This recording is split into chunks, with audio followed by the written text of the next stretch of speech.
तो परिणाम क्या हो रहा है? बड़े पैमाने पर जानवरों का कत्ल हो रहा है, गाय का, भैंस का, बकरी का, बकरे का, कुत्तों का। गाय का आंकड़ा मैंने बताया 2.5 करोड़ तो प्रतिवर्ष गाय का कत्ल होता है। भैंस का 1.25 करोड़ प्रतिवर्ष कत्ल होता है। डूकर सुअरों का 2.5 से 3 करोड़ का कत्ल प्रतिवर्ष का है। बकरे बकरियां छोटे जानवरों की संख्या करोड़ों में है, गिनी नहीं जा सकती है। तो भारत एक ऐसा देश बन गया है जहां कत्ल ही कत्ल होता है। ये जब बहुत ज्यादा परेशानी बन गई मेरे जैसे लोगों के लिए, भारत में जानवरों का कत्ल, गाय का कत्ल, गौवंश का कत्ल, तो हम सब लोग बहुत साल से एक प्रयास कर रहे हैं कि किसी तरह ये रुकना चाहिए। तो उसी संदर्भ में एक बार क्या हुआ, सन 1998 में मैं और मेरे जैसे कुछ समविचारी लोगों ने एक मुकदमा किया सुप्रीम कोर्ट में, पब्लिक इंटरेस्ट पिटीशन। एक संस्था है भारत में, उसका नाम है अखिल भारत कृषि गो सेवा संघ। एक दूसरी संस्था है, उसका नाम है अहिंसा आर्मी ट्रस्ट। दोनों ने मिलकर एक मुकदमा कर दिया। बाद में पता चला गुजरात सरकार भी उस मुकदमे में शामिल हो गई।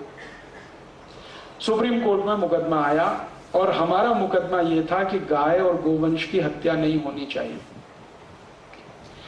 सामने जो कसाई लोग थे उनका तर्क था क्यों नहीं होनी चाहिए, जरूर होनी चाहिए।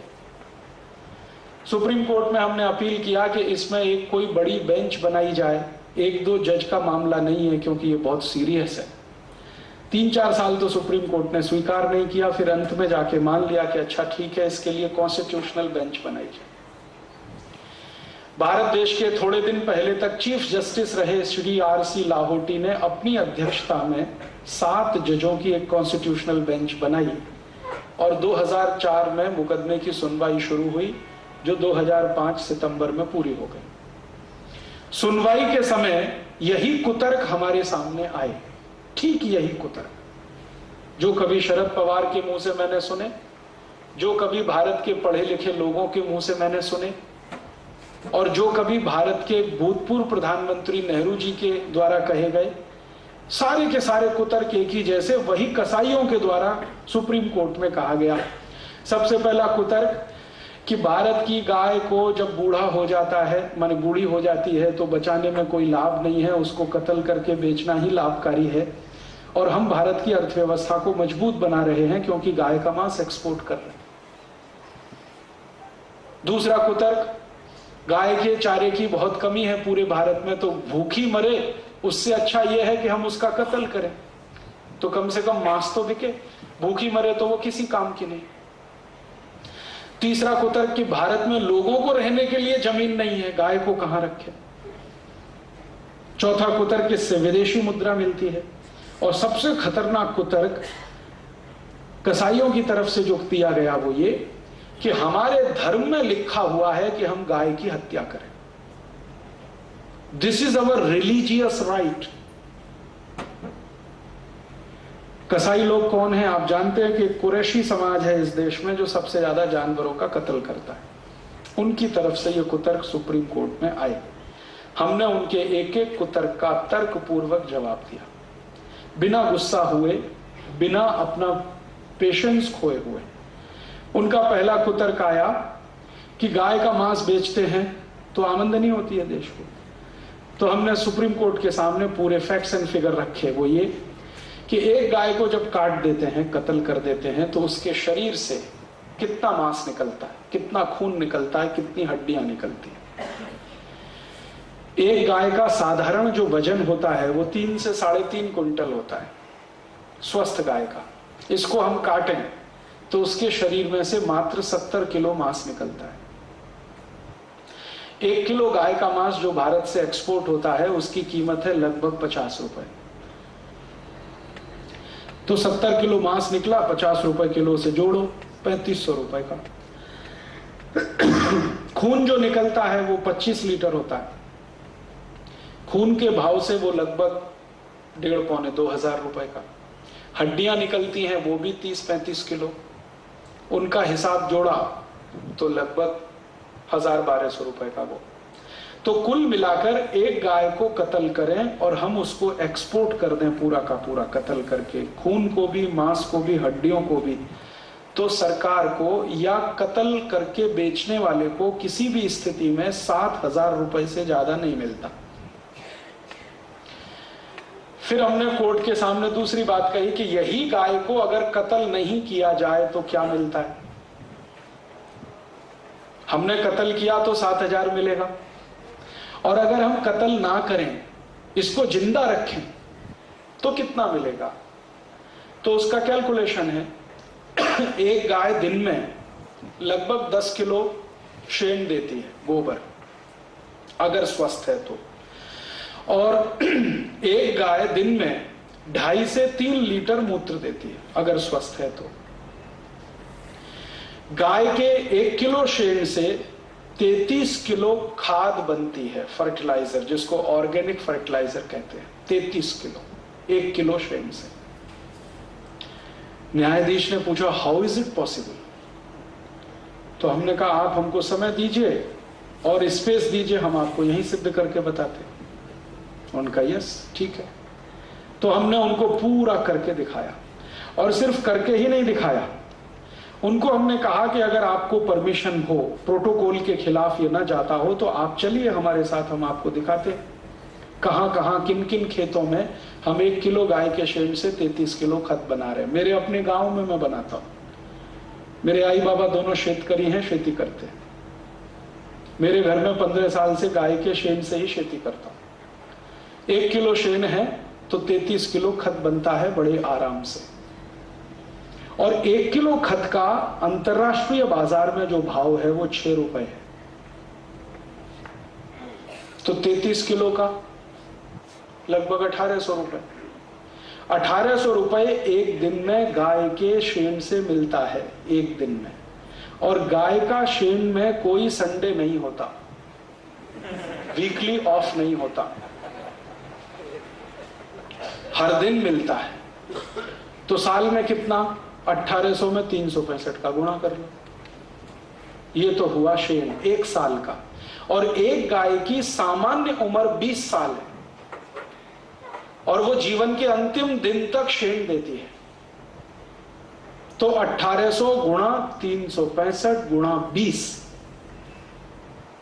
और ये कैलकुलेशन लगभग लाख रुपए के ऊपर गया, 2 लाख के आसपास आता है। तो मैंने कहा इतना तो मिला, सॉरी 40 लाख के आसपास आता है, 2 लाख गलत बोला। तो 40 लाख रुपए तो मिल जाएगा शेण से।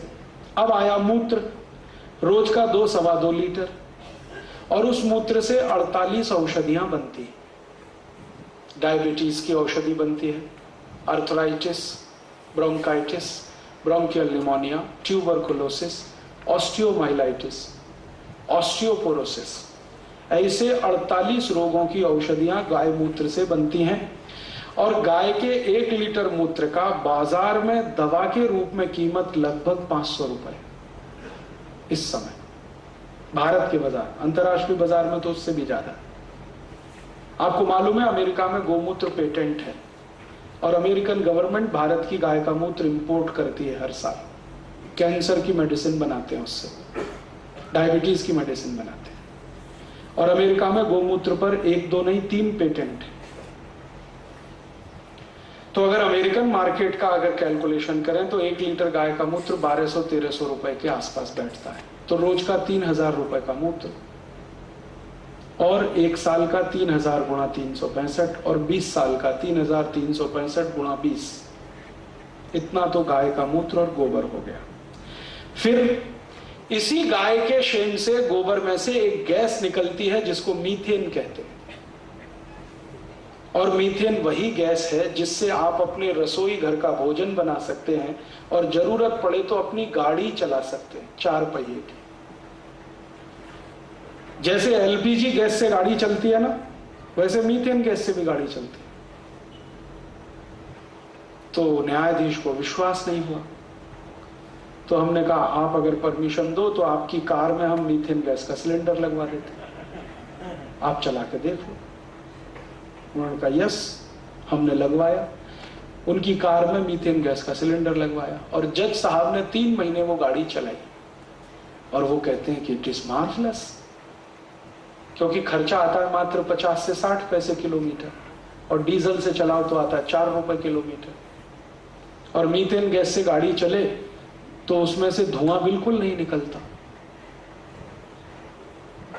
और डीजल से चले तो धुआं ही धुआं निकलता है। और मीथेन गैस की गाड़ी में शोर बिल्कुल नहीं होता है, डीजल की गाड़ी में कान फट जाए इतना शोर होता है। ये सब उनके समझ में आया। फिर हमने कहा कि अगर हम 10 किलो गाय का शेण रोज का इकट्ठा करें तो साल में कितनी मीथेन गैस एक गाय से मिलती है, वो सब कैलकुलेशन, और 20 साल में कितनी मिलेगी। और भारत में इस समय 17 करोड़ गाय हैं, सबका गोबर एक साथ इकट्ठा करें और उसका ही इस्तेमाल करें तो 1,32,000 करोड़ रुपए की बचत इस देश को होती है। बिना डीजल बिना पेट्रोल के हम पूरा ट्रांसपोर्टेशन इस देश का चला सकते हैं। और इतने सारे कैलकुलेशन जब हमने बम्बार्ड कर दिए सुप्रीम कोर्ट पर, तो न्यायाधीश ने मान लिया कि गाय की हत्या करने से ज्यादा उसको बचाना आर्थिक रूप से महत्वपूर्ण है।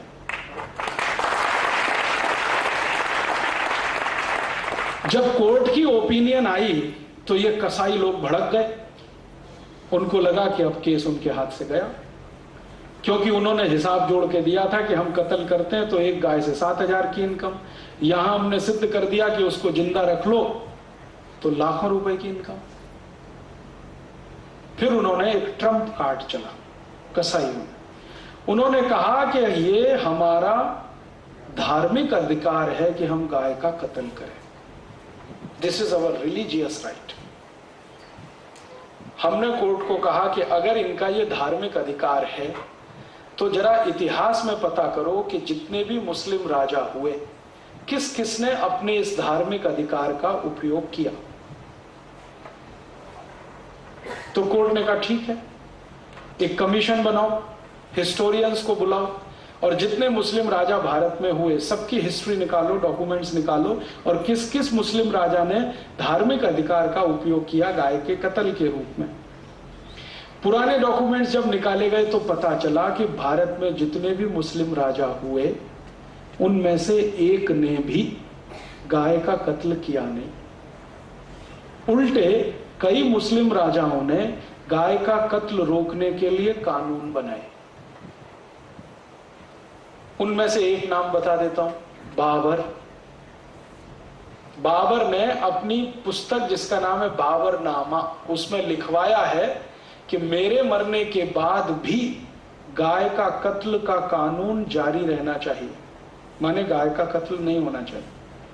तो बाबर ने तो ये कानून बनाया, हुमायूं ने भी उसी कानून का पालन किया क्योंकि बाबर उसका बाप था, और हुमायूं के बाद जितने मुगल बादशाह थे सबने इसका पालन किया, इंक्लूडिंग औरंगजेब। फिर दक्षिण भारत में एक बड़ा मुस्लिम राजा था, उसका नाम था हैदर अली, टीपू सुल्तान का बाप। उसने एक कानून बनाया था कि अगर कोई गाय की हत्या करेगा तो हैदर अली उसके दोनों हाथ काट देगा, शिक्षा के रूप में, दंड के रूप। जम्मू कश्मीर में जितने मुस्लिम राजा हुए सबने कानून बनाए, गाय की हत्या कोई करेगा तो उसको मृत्यु दंड। तो ये सब जब दस्तावेज कोर्ट के सामने आए तो हमने कोर्ट को कहा कि आप जरा बताइए कि अगर इस्लाम में गाय को कत्ल करना धार्मिक अधिकार होता तो बाबर तो कट्टर इस्लामिक था, 5 वक्त की नमाज पढ़ता था, हुमायूं भी था, जहांगीर भी था, औरंगजेब तो सबसे ज्यादा कट्टर था। तो इन्होंने क्यों नहीं गाय का कत्ल करवाया, और क्यों गाय का कत्ल रोकने के कानून बनवाए? क्यों हैदर अली ने कानून बनाया कि गाय का कत्ल करेगा तो हाथ काट देंगे उसका? क्यों टीपू सुल्तान ने उस कानून का पालन किया? तो हमने कोर्ट से कहा कि आप अगर हमें इजाजत दें तो हम कुरान शरीफ, हदीस, जितनी भी पुस्तकें हैं वो पेश करते हैं और उनमें से कहां लिखा है गाय को कत्ल करो, ये हम जानना चाहते हैं। और आपको पता चलेगा कि इस्लाम की कोई भी धार्मिक पुस्तक में नहीं लिखा है कि गाय का कत्ल करो। हदीस में तो लिखा हुआ है कि गाय की रक्षा करो क्योंकि वो तुम्हारी रक्षा करती है। पैगंबर मोहम्मद साहब का स्टेटमेंट है कि गाय अबोल जानवर है इसलिए उस पर दया करो। एक जगह तो ये लिखा है कि गाय का कत्ल करोगे तो 2 जख में भी जमीन नहीं मिलेगी, माने जहन्नुम में भी जमीन नहीं मिलेगी। तो फिर हमने कहा कि अगर मोहम्मद साहब ये कहते हैं, कुरान ये कहती है, हदीस ये कहती है, तो फिर ये गाय का कत्ल करना धार्मिक अधिकार कभी से हुआ भारत में? इनको पूछो जरा कसाईयों को। तो वो बौखला गए। हमने कहा अगर मक्का मदीना में कोई किताब हो तो ले आओ, उसमें भी देख लेते हैं। कोर्ट ने उनको 1 महीने की परमिशन दिया कि आप 1 महीने में ऐसा कोई दस्तावेज ला के दे दो जिससे ये पता चलता हो कि गाय का कत्ल करना इस्लाम का मूल अधिकार है। मान लेंगे। 1 महीने तक भी कोई दस्तावेज नहीं मिला तो कोर्ट ने कहा कि अब हम ज्यादा समय नहीं दे सकते, और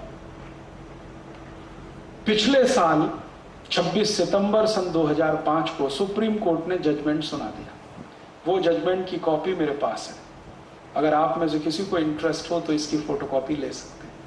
और अगर आपके पास इंटरनेट की फैसिलिटी हो तो www.supremecourtcaselaw.com ये वेबसाइट एड्रेस है सुप्रीम कोर्ट का, उस पर से इसको डाउनलोड कर सकते हैं।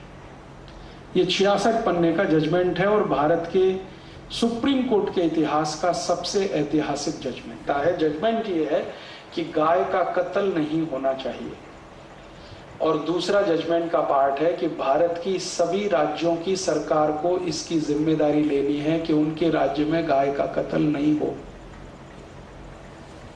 और जजमेंट का तीसरा पार्ट है कि भारत का हर नागरिक जिसको संविधान से अधिकार है नागरिकता का, अब उसकी जवाबदारी है कि वो गोरक्षा करे। और आपको सुनकर आश्चर्य होगा कि ये पहला जजमेंट है सुप्रीम कोर्ट का जिसमें कोर्ट ने कहा है कि भारत के नागरिक को गाय बचाने की जिम्मेदारी लेनी है। सरकार को तो लेनी है, नागरिकों को भी लेनी। माने आप सब इससे बंधे हुए हैं। और उस मंगल पांडे ने इतिहास बना दिया। वो फांसी पर चढ़ गया लेकिन अपने मुंह से गाय की चर्बी के कारतूस उसने नहीं खोले, और जिस अंग्रेज अधिकारी ने उसको मजबूर किया उसको गोली मार दी उसने। मंगल पांडे। तो हमने कहा था ये बात कि भारत की आजादी का इतिहास शुरू होता है गाय की रक्षा से। इसलिए गाय की रक्षा उतनी ही महत्वपूर्ण है जितनी हमारी आजादी। और